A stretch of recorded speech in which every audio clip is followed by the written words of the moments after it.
પરિચય જ્યાં જુઓ ને તમે સાક્ષી આપશે. અજર અમર અવિનાશી કોણ છે? સાક્ષી આપશે. નિરાધાર કોણ? સાક્ષી આપશે. અરૂપ કોણ? સાક્ષી આપશે. કોણ બોલે કોણ બોલાવે? સાક્ષી આપશે. તમારી પાસે પડેલી છે શાસ્ત્રો સંતો આ બધા આપે. પછી ખુમારી નો આવી જવું પડે. ખુમારી આવી જો કેમ નથી આવી? કારણ ગંગા સતીએ બતાવ્યું નથી આવતી. વચન કીજે નર ને નારી પાનવાય બ્રહ્માદિત લાગે લે પાય રે જઠરત બદની જને જાણી રે એને કરવું પડે નહીં બીજું કાય રે વચન કીજે નરને નારી પાનવાય બ્રહ્માદિત લાગે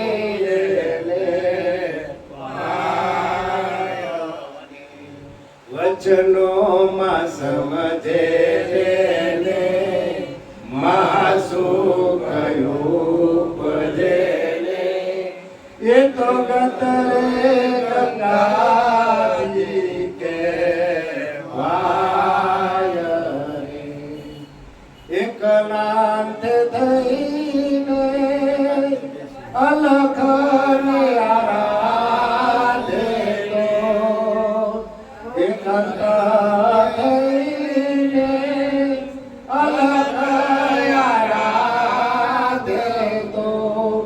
પ્રભુજી પધારે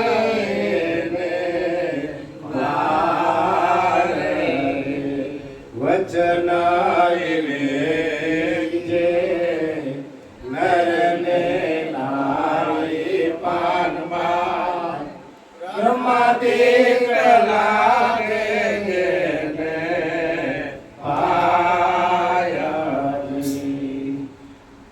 આપે થાપન પાનવાય આપે ઉથાપન ને આપે રે મનાય પ્રભુના પાઠ રે આપ થાપન પાનવાય આપે ઉથાપન ને આપે મનાય પ્રભુના પાઠ રે વચન ના પુરાય તો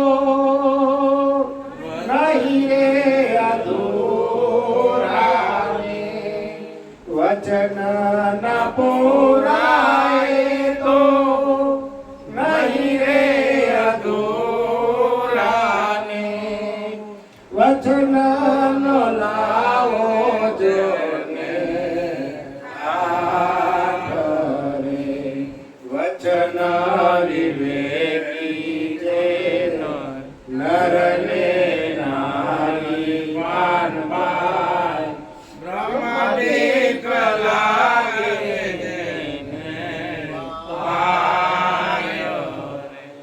વસ્તુ વચન માસે પરિપૂર્ણ પાન પાય વસ્તુ સે ભગતિ કે રૂપાંગ રે વસ્તુ વચન માસે પરિપૂર્ણ પાન પાય वचन से भगति के रूपांग रे गंगा रे सती जो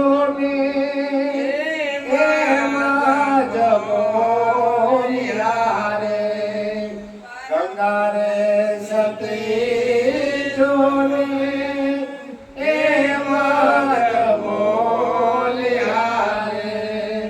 કરવો વચન વાળાનો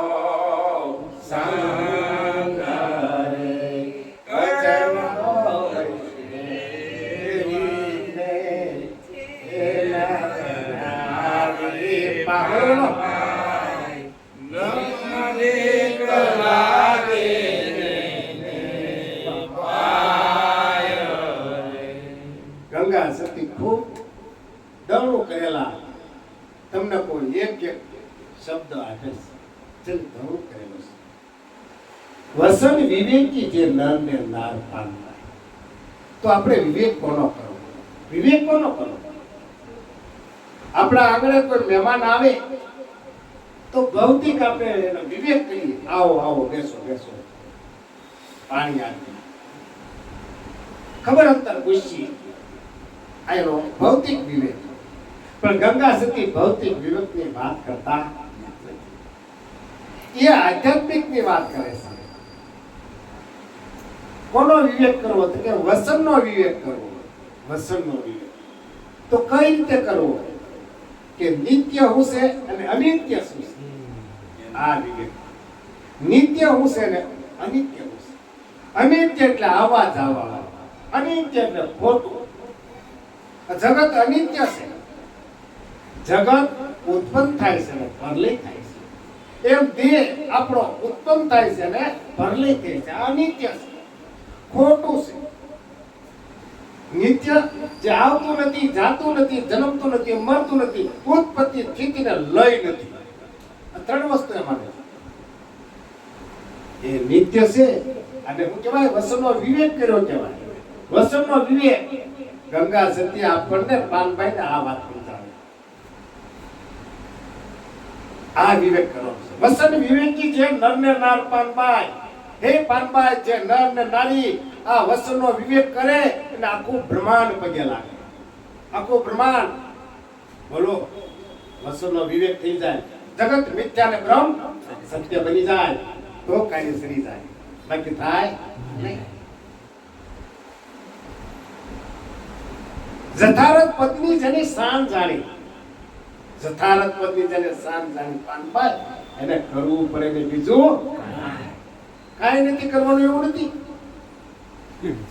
હા રોટલા ફોટલા કરીને આપજો પાછા ફાકરી ફાકરી આ તો કે મારા કહેતા હતા કાંઈ નથી કરવું ગંગા સતી કહેતા હતા કાંઈ નહીં કરવું એલા ભલા માણા પછી તમારે કર્મકાંડ નથી કરવાનું શું કરવાનું નથી કર્મકાંડ કારણ કે બીજો ભગવાન છે ને તેમ કેનું તમે કેનું ભજન કરશો કેનું ભજન કરશો હે તો ભજન કરવા માટે કર્મકાંડ જોવે માળા ફેરવી મંત્ર જાપ કરવો સાંજ સવાર દીવાબત્તી કરવી પછી જે કાંઈ કરો તમે સમજીને કરો બીજો કોઈ નથી હું તો મારી માળા ફેરવું છું બીજો કોઈ નથી હું તો મને નમું છું ભલે ગમે મૂર્તિ હોય પણ મૂર્તિમાં હું મારામાં મૂર્તિમાં હું એવું બની જાય સમજાય છે હા પણ બીજું કરવાનું નથી વેળા મંડપ કરવાના જથારત પદની શાન સમજાઈ જાય તો જથારત એટલે વ્યાપક તમે વ્યાપક છો જો તમને વ્યાપકનું જ્ઞાન થયું તમે વ્યાપક છો અને જો તમને વ્યાપકનું જ્ઞાન થયું નથી તો તમે વ્યાપક નથી તો જથારતની શાન સમજાવી સદગુરુની શાન સમજાય જાય ગંગા સતીને સમજાય કે એટલે પાન વાત કરે કે જથારત પદની શાન સમજો અને જાણો તો તમારે કાંઈ નહીં કરવું પડે નકર આ બધું ઊભું છે હા હજી ઘણા આમાં આવી પાછા માનતા રાખે માતાની મહાદેવની હનુમાનની બધાને રાખે એટલે તમે કોને શ્રીફળ વધેલો છો તમે તમને સમજી ગયા છો તમે જ હનુમાન છો તમે જ માતા છો તમે દેવ છો તમે દેવી છો તમે સર્વ વ્યાપક છો તો તમે કોને શ્રીફળ વધેલો છો વિચારી છો કોને વધારવાના ખુદને દગો દઈ રહ્યા છો ખુદને દગો દઈ રહ્યા છો પોતાના સ્વરૂપને દગો રહ્યા તમે સ્વરૂપ તમારી સિવાય સ્વરૂપ સિવાય બીજું કાંઈ છે નહીં તો તમારી વાત સમજાણી ગંગા સતીની વાત સમજાણી નથી જથારત પદની બીજો છે જ નહીં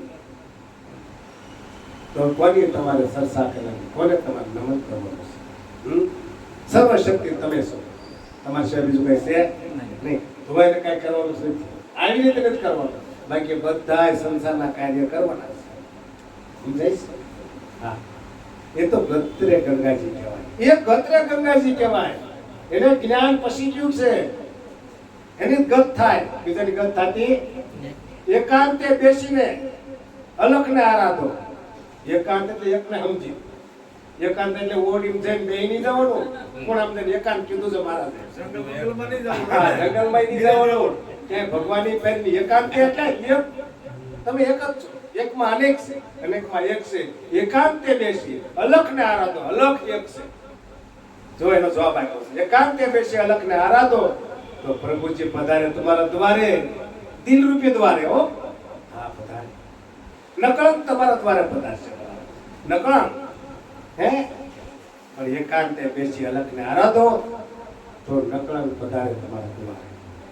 આપે થાપન, આપે ઉત્થાપન, આપે મનાય પ્રભુના પાઠ. તમે સ્થાપના કરો, તમે પછી ઉત્થાપન કરો, અને તમે પછી પાઠ બેહારો. કે બીજું કોઈ બેહારે નો બકરા બેહારે, નો ભેંસ બેહારે, નો વાઘ બેહારે, નો બિલાડો બેહારે.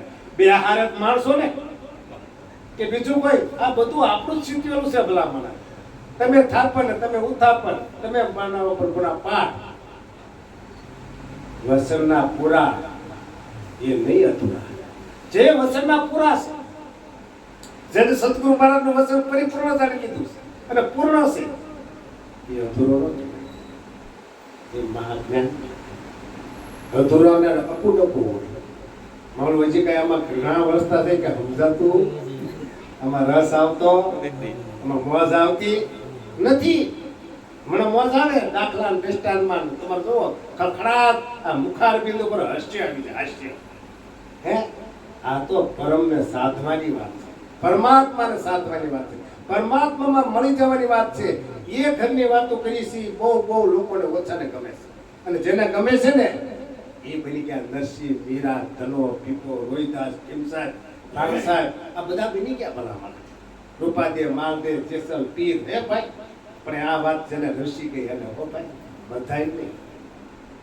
હે, એટલે આ વાત ઋષિ જાય જોવે ને.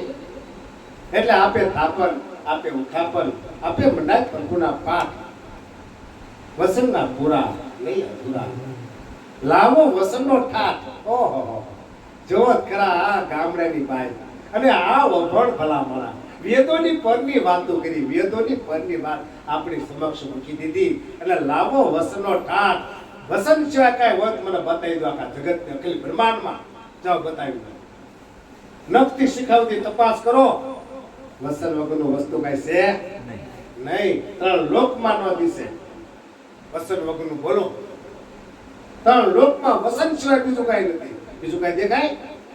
આ જ્ઞાન એને પાછળ થયો ને અનુભવ થયો અને આમાં લખ્યા નથી. હે, લાવો વસનનો ઠાઠ. વસ્તુ વસનમાં છે પરિપૂર્ણ. પાનબાઈ, પાનબાઈ સમજી લો, આ વસ્તુ વસનમાં છે પરિપૂર્ણ. વસનમાં વસી જા. અને વસન છે પરિપૂર્ણ પાનબાઈ. અને વસન છે ને ભક્તિનું અંગ છે. ભક્તિ શું કરો? પેલા વસનને જાણો તમે કોણ છો. જાણ્યા પછી ભક્તિ શરૂ થાય. અને એ ભક્તિ છે ને એ જ વસનનું અંગ છે.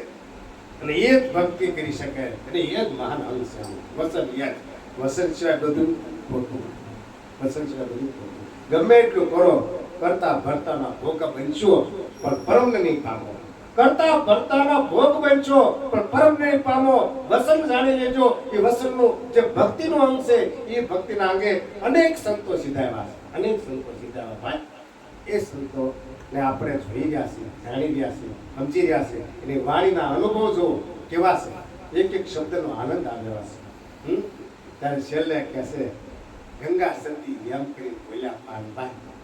ગંગા સતી એવું કે જો તમે કઈ સંગ કરો ને તો મસી કૃષ્ણ કરજો. કુસુમનો સંગ ક્યારે નહીં કરતા. કુસુમનો સંગ નરકે લઈ જાય છે તમને. કુસુમનો સંગ ક્યારે નહીં કરતા. કુસુમની સાથે બેસવું કે કોઈની અવગણતા કરતો હોય, કોઈની સાડી ખાતો હોય એની સાથે બેસવું, કારણ કે આપણું મન બગાડશે. કુસુમનો સંગ તમને નરકે લઈ જાય છે, પણ વસની સંગ તમને પરમધામમાં લઈ જાય છે. પરમધામમાં લઈ જાય છે. આ સત્સંગ ગંગા સતી પાનબાઈને 52 ભજનમાં પરમધામને પહોંચાડ્યા. 52 ભજનમાં ખાલી 52 દિવસ કાયમનું એક ભજન સમજાવે ગંગા સતી પાનબાઈમાં. અને બે એમ કરતા 52 માં 52 પાનબાઈ રમ્યા અને સીધા એવા પોતાના સ્થાને. બોલો, હવે આપણે કાયમ સંભળાવે, કાયમ સમજાવે, પણ કાંથી કાંઈ કોને ખબર કેટલી માયાનું 99% ભર્યું છે. એટલું બધું માયાનું ભારણ આપણામાં ભર્યું છે ને, 1% ભક્તિ ઉતરતી નથી. 1% એટલે તમને અવરોધ નથી કરતી ભક્તિ, ને તમને માર્ગ ખુલ્લો કરે છે હરેક ધંધાની અંદર, હરેક બિઝનેસ ની અંદર એક વખત તમે અકતરો કરી દેજો અને વસનને સાધે કરી અને તમે પગલું ભરજો, તમારા કામ ન થાય તો મને કહેજો. અને નિષ્ઠા મળી જાય. સંતોએ બિલાડા જીવતા કર્યા, માણસો જીવતા કર્યા, ભલા માણસ કેટલાને જીવનદાન આપ્યા, પણ કોઈને ખબર ન પડવા દીધી.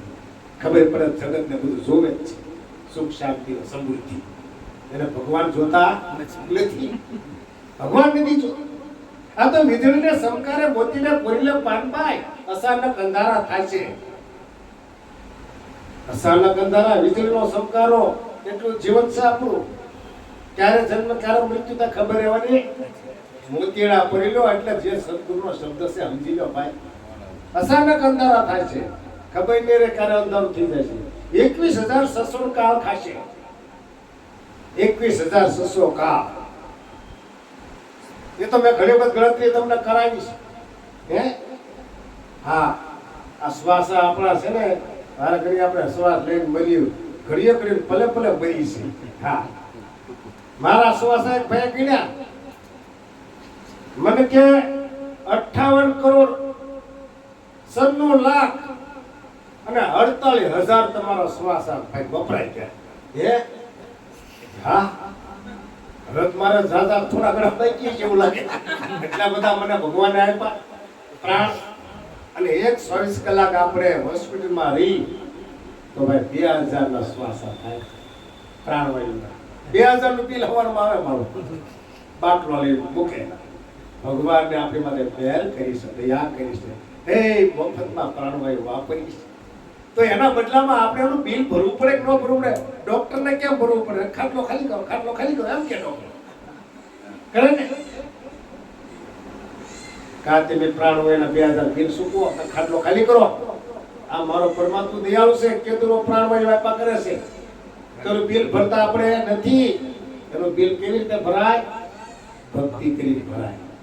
ભક્તિ કરો એટલે ભગવાનનું દિલ ભરાય જાય. હવે આપણે વાગ્યા કેટલા? 12 વાગ્યા. બોલો સદગુરુ મહારાજ. ખાના ખાઈ દેવાય.